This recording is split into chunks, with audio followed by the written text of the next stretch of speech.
Hi, everybody. My name is Adam Morfeld, and I'm the Executive Director and founder of Civic, Nebraska. And welcome to our virtual Civic University session on Contacting Your Elected Official 101. Now, my full-time day job is as Executive Director of Civic, Nebraska, but my side gig is actually being a state senator. And when I was elected in 2014, one of the things that surprised me the most was how few of my constituents actually contact me on really important issues. And so today we're going to go through contacting your elected official, do's and don'ts, and ways that you can find out who your elected official is and what are some of the different issues that you should be contacting certain elected officials on. So let's first get started with where we're at in Nebraska. So one of the really cool things that Civic Nebraska does is a civic health index. In 2015, we commissioned our first civic health index to look at the 4 key areas of civic health: social connectedness, confidence in institutions, community engagement, and political involvement. And today we're really touching on political involvement. So how does Nebraska do when it comes to political involvement? Well, according to our 2015 Civic Health Index, Nebraska ranks 27th in contacting your elected official. And that's one of our lowest ranking, actually. In terms of social connectedness, confidence in institutions, and community engagement, Nebraska actually ranks in the top 25 states. So this is one area that we do need to work on. If you're interested in the 2020 Civic Health Index, well, stay tuned because we'll be coming out with that later in the year. So let's get started and talk about contacting your elected official.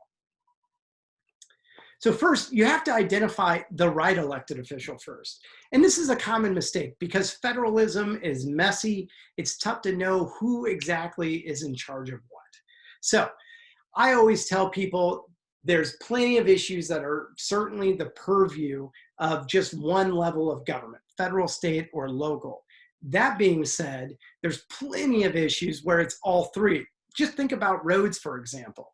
The federal government gives a ton of federal aid and funding for roads to states, which then give them to local governments to actually build the roads in many cases. So in the case of roads, it's literally all 3 depending on your issue with the roads. That being said, I always tell people when it comes to federal issues, particularly military and foreign policy, when people contact me, I tell them that's clearly a federal issue. When it comes to state issues such as criminal justice, K through 12 education, state and local taxes, that's somebody that you want to contact your state representative or your governor. And then for local issues such as sidewalks, libraries, fire, police protection, pools, neighborhood roads, ordinance and zoning issues, that's all of your local levels. So that's going to be your city council or your mayor. But keep in mind that sometimes it truly is all 3, and sometimes it's 2 out of the 3. For instance, healthcare. Healthcare is a federal issue, but it's also a state issue, but not so much a local issue. So make sure that you try to identify the right elected official before you contact your elected official. Step 2 is effective communication. So here's some do's and don'ts. And some of this stuff may seem common sense, and for people that haven't contacted their elected official, it not always is. So do's. First, definitely include your full name and your address. Elected officials will look at all emails and all letters that they receive, but they particularly pay attention to ones that are 1 in their state and 2 in their actual district, whether they're a city councilor, a mayor, a state senator, whatever the case may be. So include your full name and your address, and note that you're a constituent because that puts your letter at the top of the list. I think it's also important to be clear on what you want your elected official to do or how you want them to vote. There's sometimes where I'll get at the end of a note or a letter and I'll go, that's a really interesting issue, but I'm not quite sure exactly what they want me to do. So be clear on what you want them to do or how you want them to vote.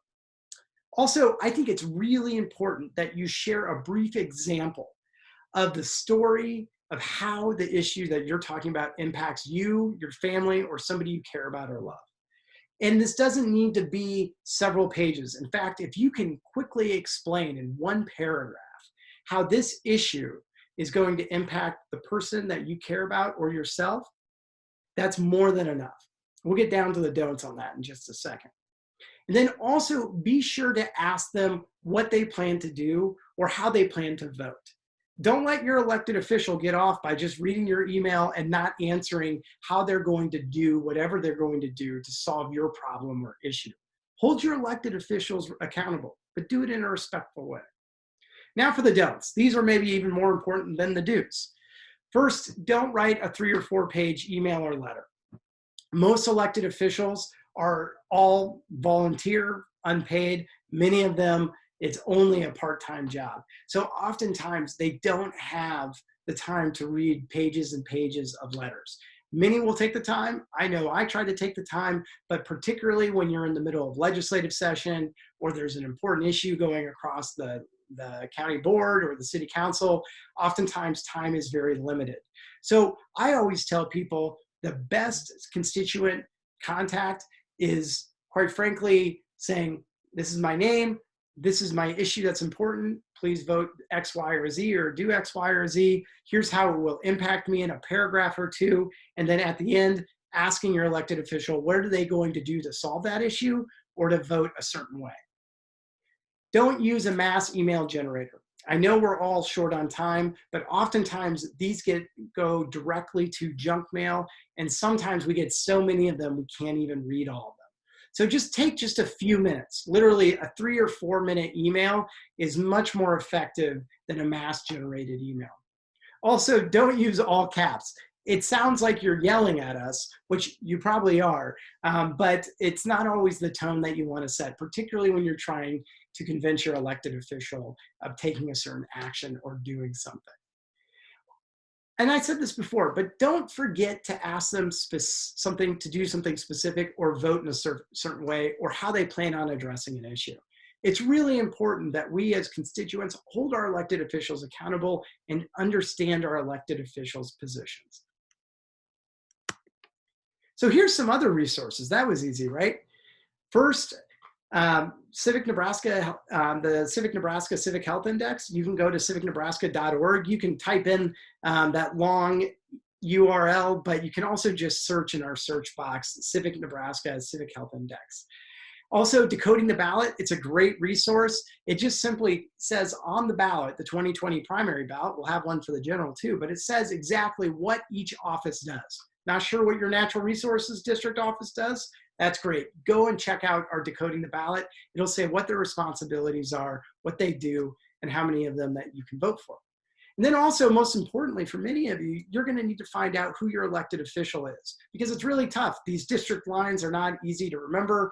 They don't make a lot of sense oftentimes. So the best resource that I've seen is ballotpedia.org, but there's a bunch of other ones done by Legal Women Voters, Common Cause, you name it, where you just type in your address and you can figure out who your elected official is.